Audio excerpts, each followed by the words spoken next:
चलिए question number हम लोग आर एस अग्रवाल का एक्सरसाइज 3 का 19 ले, ठीक है। इसमें क्या लिखा हुआ है कि the sum of numerator and denominator of a fraction is 8। फिर लिखा है कि if 3 is added to both the numerator and denominator the fraction becomes 3/4। Find the fraction. तो फ्रैक्शन किस फॉर्म का होता है? 2/3, 7/8, 9/8, 9/3। This is a fraction. इसमें p/q फॉर्म, ठीक है। तो लेट अ फ्रैक्शन, आपसे तो क्वेश्चन पूछा है कि फाइंड द फ्रैक्शन। तो इसका वर्किंग रूल क्या है कि सबसे पहले आप क्या करो सॉल्यूशन में लेट बात कर लो कि लेट फ्रैक्शन बी x/y। बस मान लीजिए। अब क्या हो रहा है question, according to the question first case. तो फर्स्ट केस है आपका कि अगर आप सम ऑफ न्यूमरेटर, ऊपर वाले को आपको न्यूमरेटर बोला जाता है, न्यूमरेटर।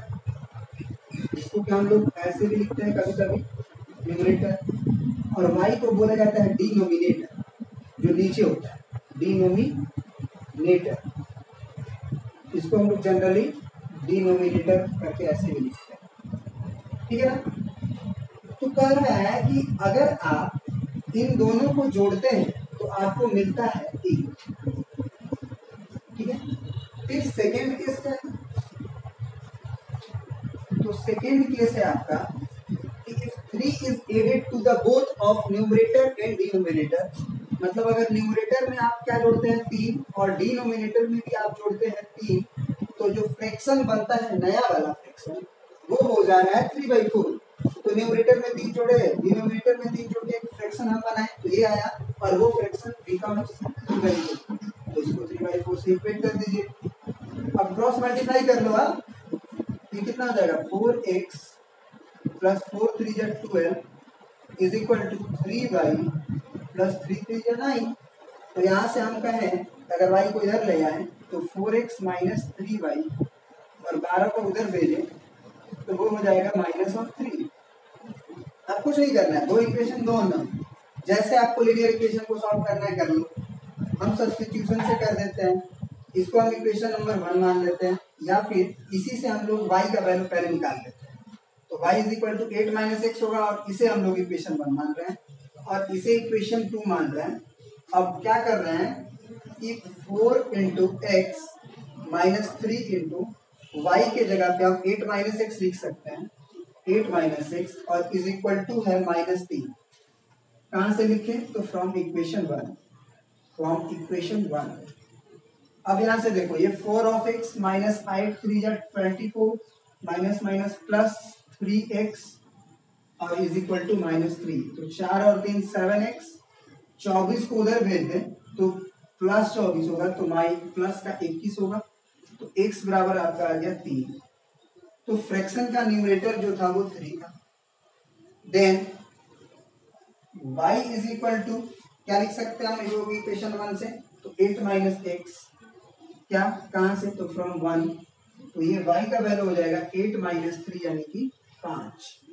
तो आपसे x और y न्यूमरेटर और डिनोमिनेटर नहीं पूछा था, फ्रैक्शन पूछा था। देन फ्रैक्शन आप क्या मानेंगे? Then fraction is equal to x/y। That means कि फ्रैक्शन हो जाएगा आपका 3/y का वैल्यू आपका 5, यानी कि ये हो गया फ्रैक्शन 3/5। तो 3/5 ही वो फ्रैक्शन था आपका जिसमें न्यूमरेटर और डिनोमिनेटर को आप जोड़ रहे थे। तो क्वेश्चन में बोला था कि sum of numerator and denominator is 8। तो आप देखिए 3 और 5 को जोड़ के 8 हो रहा है। फिर बोल रहा था कि अगर आप 3 दोनों में ऐड कर दें, न्यूमरेटर में भी और डिनोमिनेटर में भी, तो वो क्या हो जाता है 3/4। तो आप करके देख लो, ये 3 3 क्या हुआ 6, और ये 5 3 8, 2 से काट के देख लो, 2 3 6 और 2 4 8, 3/4। तो ये रूल का पालन कर रहा है। तो वो फ्रैक्शन क्या था आपका 3/4 था। कभी कभी क्या होता है कि ये 4 ऑप्शन इस क्वेश्चन में देता है। पहला ऑप्शन मान लो 2/3 दे दिया, दूसरा ऑप्शन मान लो 3/4 दे दिया, तीसरा ऑप्शन 4/3 दे दिया, और चौथा ऑप्शन दे दिया मान लो 7/8। तो ऑप्शन से बनाना ये क्वेश्चन को और इजी हो जाता है। कैसे? हम उस रूल को फुलफिल करा देंगे। फुलफिल करा देंगे।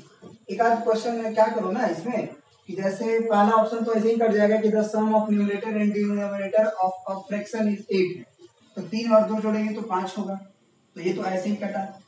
फिर ये 4 और 3, सॉरी ये गलती हो गया है, ये 3/5 लिख दो और ये आप 5/3 लिख दो, और इसे आप एक और ऑप्शन हम बदल के लिख देते हैं आपको समझाने के लिए एक्चुअली, 2 या फिर 1 और 7 लिख दो। तो 1 और 7 लिखिए। ये 2/3 क्यों कटा? क्योंकि न्यूमरेटर और डिनोमिनेटर का सम 8 था, तो ये कट गया, क्योंकि ये 3 2 5 हो रहा है, ये चलेगा। 5 3 8, 5 3 8 ये भी चलेगा, और 7 1 8 ये भी चलेगा पहले के ऑप्शन के अकॉर्डिंग। दूसरा ऑप्शन के अकॉर्डिंग अगर हम 3 जोड़ते हैं, तो अगर न्यूमरेटर में 3 जोड़ते हैं और डिनोमिनेटर में भी 3 जोड़ते हैं, क्योंकि बोथ दिया हुआ है, तो ये तो सही ही था, सॉरी 3/4 ही तो आंसर था ना जी, ये तो गलत हो जाएगा। फिर कितना था आपका? y का वैल्यू 5 था ना, तो 5 और 3 8 होता है ना, 3/4। अच्छा, फ्रैक्शन आपका आया हुआ फ्रैक्शन क्या था?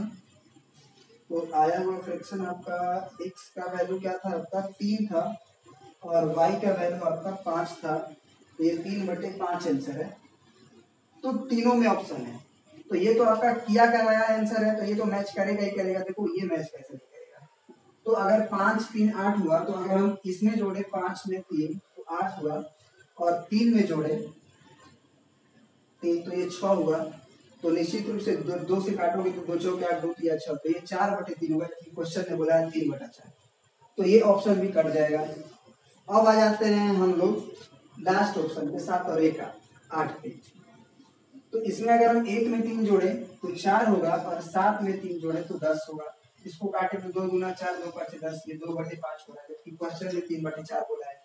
तो अगर ऑप्शन देके क्वेश्चन पूछता तो हम तुरंत बना देते, फ्रैक्शन ऑफ सेकेंड में बना देते, क्योंकि अब इसमें देखो 3 5 8 भी हो रहा था, और 3 में अगर हम 3 जोड़े तो 6, और 5 में 3 जोड़े तो 8। अब ये कट के 2 2 3 6 2 4 8 3/4 मेंटेन कर लेता, तो ऑप्शन बी आंसर हो जाता। ठीक है, तो ये आपको हम बता दिए आपके कंपटीशन लेवल के एग्जाम के लिए, क्योंकि ऐसे भी क्वेश्चंस को बनाया जाता है। अब आते हैं हम लोग, ये थ्योरी बता दिए, अब इसके बेसिस पे जितने भी क्वेश्चन है फ्रैक्शन से रिलेटेड नेक्स्ट वीडियो में एक साथ कवर करेंगे। ये आपका थ्योरी हो गया। चलिए आगे बढ़ते हैं इसमें।